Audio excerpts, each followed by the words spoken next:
Bon,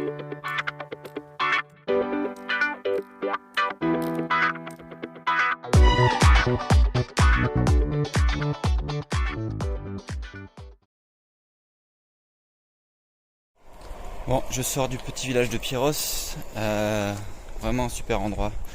L'albergue qui s'appelle Iserbal et la Luna.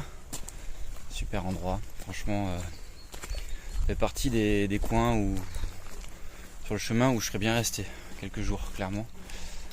Parce que l'énergie, l'ambiance qui y règne, c'est comme à la maison, quoi. Donc c'est comme si en voyage comme ça on retrouve des petits endroits qui nous font du bien, où on peut se ressourcer, clairement. Là j'y suis pas resté très longtemps, je suis arrivé à 18h30 et je suis reparti à 8h15. Je me suis bien ressourcé, quoi. J'ai bien mangé, j'ai bien dormi, franchement très bel endroit. Merci à la personne qui tient cet endroit et aux hospitaliers qui étaient là. Franchement c'est chouette.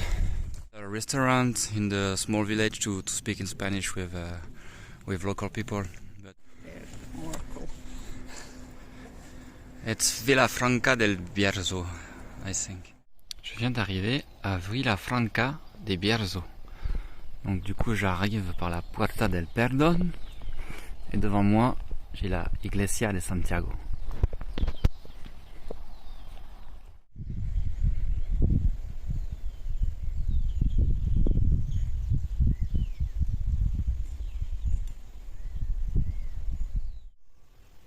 Cet endroit a l'air sympa aussi, hein.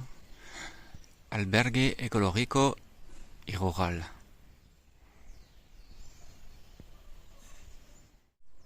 Je suis actuellement devant le château des Marquis de Villafranca.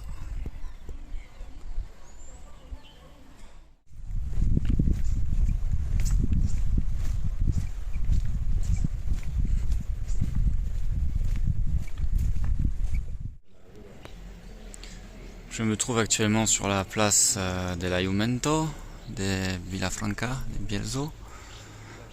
Je peux apercevoir une église en haut et la place du village qui n'est pas encore avec beaucoup de monde, quoi, on va dire.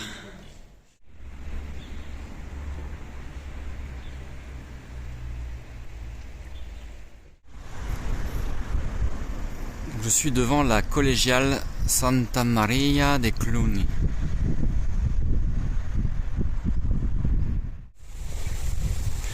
Je sors de Villafranca et il fait quand même assez froid aujourd'hui. Il fait 14 degrés.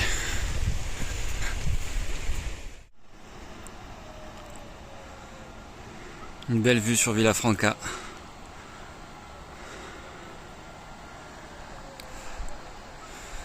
Du coup, j'avais deux choix qui s'offraient à moi. Soit le chemin par la vallée qui longe la rivière, soit la route alternative par la montagne.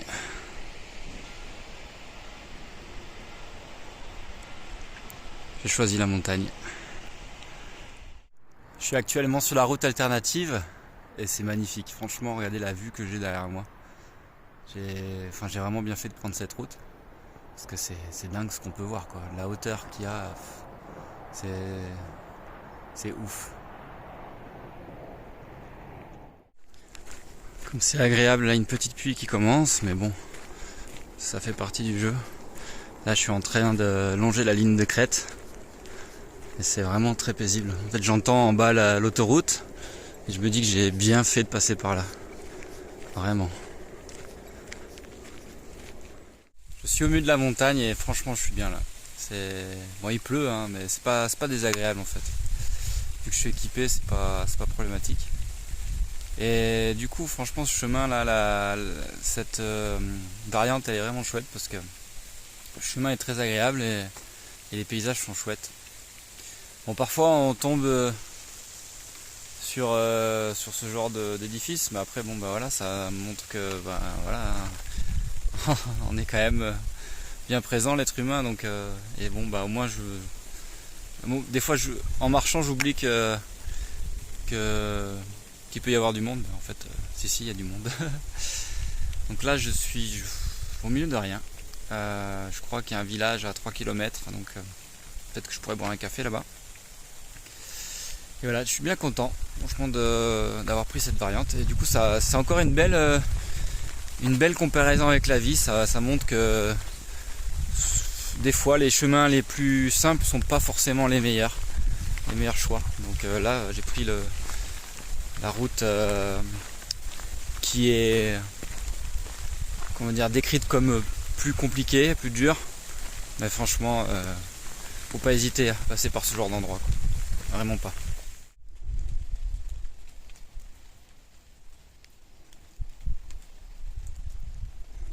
On peut apercevoir plein de châtaigniers autour.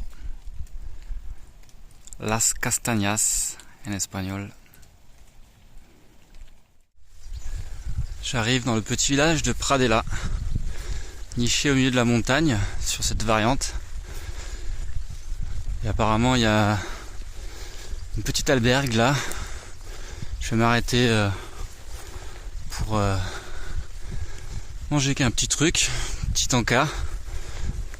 J'ai pas vraiment faim, mais j'avais besoin de m'arrêter, donc je vais prendre du bon temps.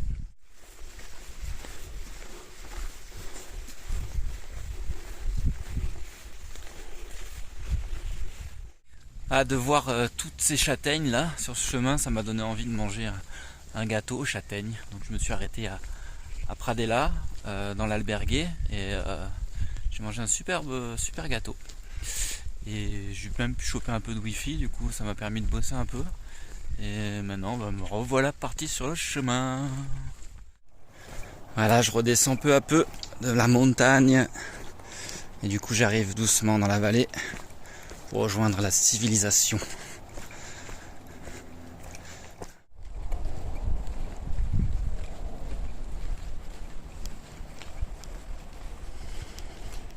Je viens de m'arrêter dans un endroit génial.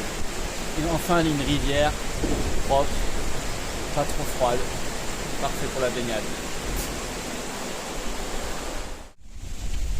Il y a carrément un arbre qui est tombé sur la route.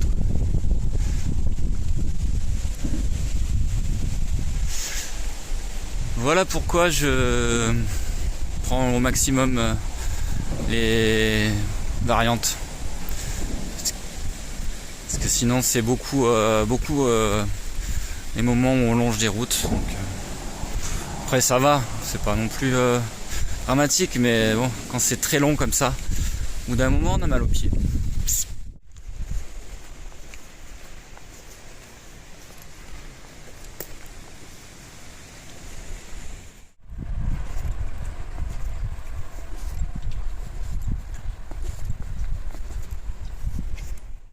Je suis à Vega de Valcarce. C'est impressionnant parce que le village est... Enfin, l'architecture est belle, et puis on peut voir le pont de l'autoroute juste derrière.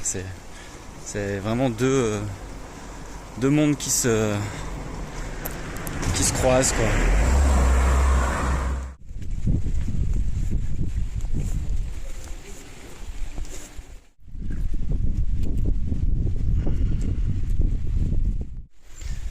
J'arrive dans le petit village de Las Herrerias, qui signifie littéralement les forges. On est proche de la rivière, la même rivière que tout à l'heure, la Rio Valcarce. Et du coup, il devait y avoir à l'époque des forges qui utilisaient la force motrice de l'eau, j'imagine. Du coup là maintenant, je vais chercher une albergue qui s'appelle Las Herrerias. J'ai vu, un des hospitaliers d'hier, des volontaires qui étaient là-bas, m'a parlé d'un endroit ici où on pouvait dormir, c'était pas trop mal, et que pour avoir un repas végétarien, donc je vais aller voir ça. Voilà, c'est ici. Je vais aller voir si c'est ouvert. Bon bah c'est fermé. J'espère que la prochaine sera bien. Voilà, je vais aller voir, c'est ça aussi le chemin. Là, en fait, maintenant, c'est un moment où il y a où il y a moins de monde, donc ben forcément ça ferme, quoi. Voilà. Alors, je me suis installé du coup dans la chambre de cet albergué. Bon, c'est pas mal, c'est propre, c'est sympa. Après, c'est pas le même délire que hier soir, quoi. Donc, bon, bah voilà, je vais passer une nuit rapide. Et par contre, demain, je sais que je vais aller dans un super endroit. Donc, j'ai carrément appelé, j'ai réservé, donc c'est cool. Donc, je vais aller là-bas. Et pour ce soir, bah voilà, on va faire rapide. Voilà, tranquille. Bon, allez, à demain.